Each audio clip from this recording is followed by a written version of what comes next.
Frank Gaffney is with the Center for Security Policy, and he joins us now with more. Welcome, Mr. Gaffney. Thank you for having me, Mark. What do we know about the suspect at this time?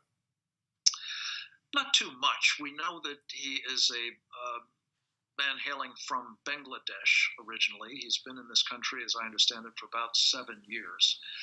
Evidently, he was motivated to attack innocent Americans in the subway system of New York on the grounds that he was upset about how Israel had responded to Hamas attacks from Gaza and wanted to evidently act out what it certainly seems to be a jihadist attack to take innocent lives. This is the second alleged ISIS-inspired plot against New York City in 2 months. What exactly does ISIS-inspired mean? Well, I think it's a mistake to focus unduly on the Islamic State. I think the problem is much bigger. There's a sort of doctrine that the ISIS, as it's called, shares with any number of other jihadist groups, whether they're the Taliban in Afghanistan or Boko Haram in Africa or Jamaat Islamiyah in Bangladesh, and for that matter, the Muslim Brotherhood. And what they call it is an adherence to Sharia. I think of it, as my colleague Andy McCarthy has coined the phrase, as Sharia supremacism. And what they have in mind, what they explicitly aspire to, is the destruction of all governments that stand against the imposition of Sharia worldwide, including in this country. So in their small way, these jihadist attacks are intended by their perpetrators to advance that cause, to be martyrdom operations, killing as many non-Muslims, and for that matter Muslims, as they can in order to advance this agenda of imposing Sharia worldwide. Mr. Gaffney, what can we do to stop the radicalization of Muslims in America? You have to first of all understand what I just said, what the nature of that so-called radicalization process is. The authorities of Islam actually say Sharia is Islam. So to the extent that this is a problem, it is inconsistent with our Constitution. It requires the suppression of our freedoms. It ultimately would destroy our government and republic. It's a problem in its unvarnished form, Sharia is. So the radicalization, as we tend to think of it, is that somehow people who are Muslim have become something different than Muslim. They have become radicalized. Now, I'd be the first to tell you that there are lots of Muslims who do not want any part of Sharia, and I think they can be our natural allies. It's the folks who adhere to what they believe is, and the authorities of Islam say is, the true faith that are the problem. And they're being radicalized, by the way, not just by the internet and not just by popular culture and social media. They're being radicalized by mosques. Sharia adherent mosques, not all of them are, but quite a number of them in this country are, as well as elsewhere around the world. Many of them have been founded and operated by the Muslim Brotherhood, one of the groups I've mentioned. So we have to be clear about the nature of the ideology that we're operating against and how it is operating against us.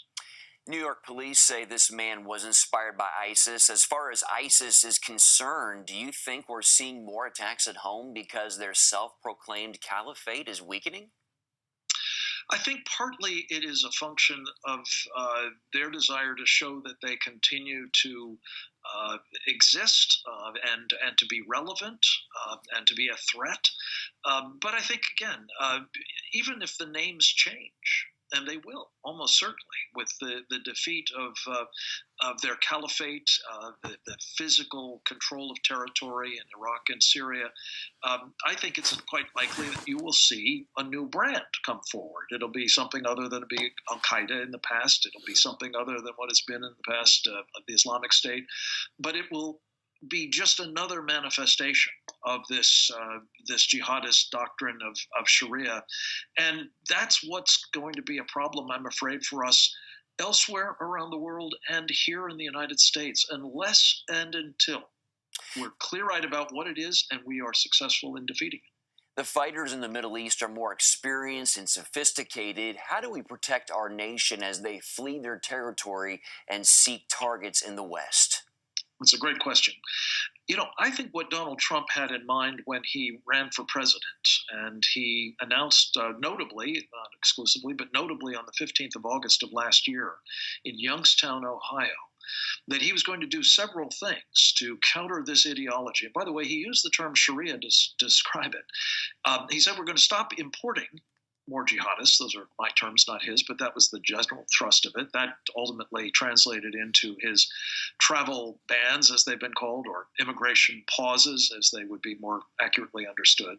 He also said that we're going to counter the networks that are radicalizing in our communities here in the United States. That would be the Muslim Brotherhood. So there are two things that we can do. One is use a filter, use a screen, an ideological screen, much as we did with communists and Nazis in the past, to try to prevent people who adhere to this totalitarian and ultimately anti-constitutional and dangerous ideology of Sharia from coming into the United States. By some estimates, we brought in 178,000 people from Bangladesh since 2011.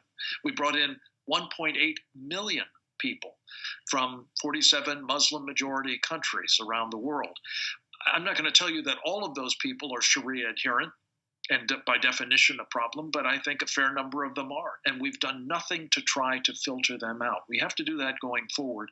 And the other thing is, I think we have to counter these Muslim Brotherhood mosques and organizations and similar Sharia supremacist operations in this country that are recruiting, indoctrinating, and sending forth jihadists of either the violent kind or what the Brotherhood calls civilization jihad, a kind of subversion, often from within our civil society institutions and governing agencies. Both of them have to be stopped, and we have to be about it right quick.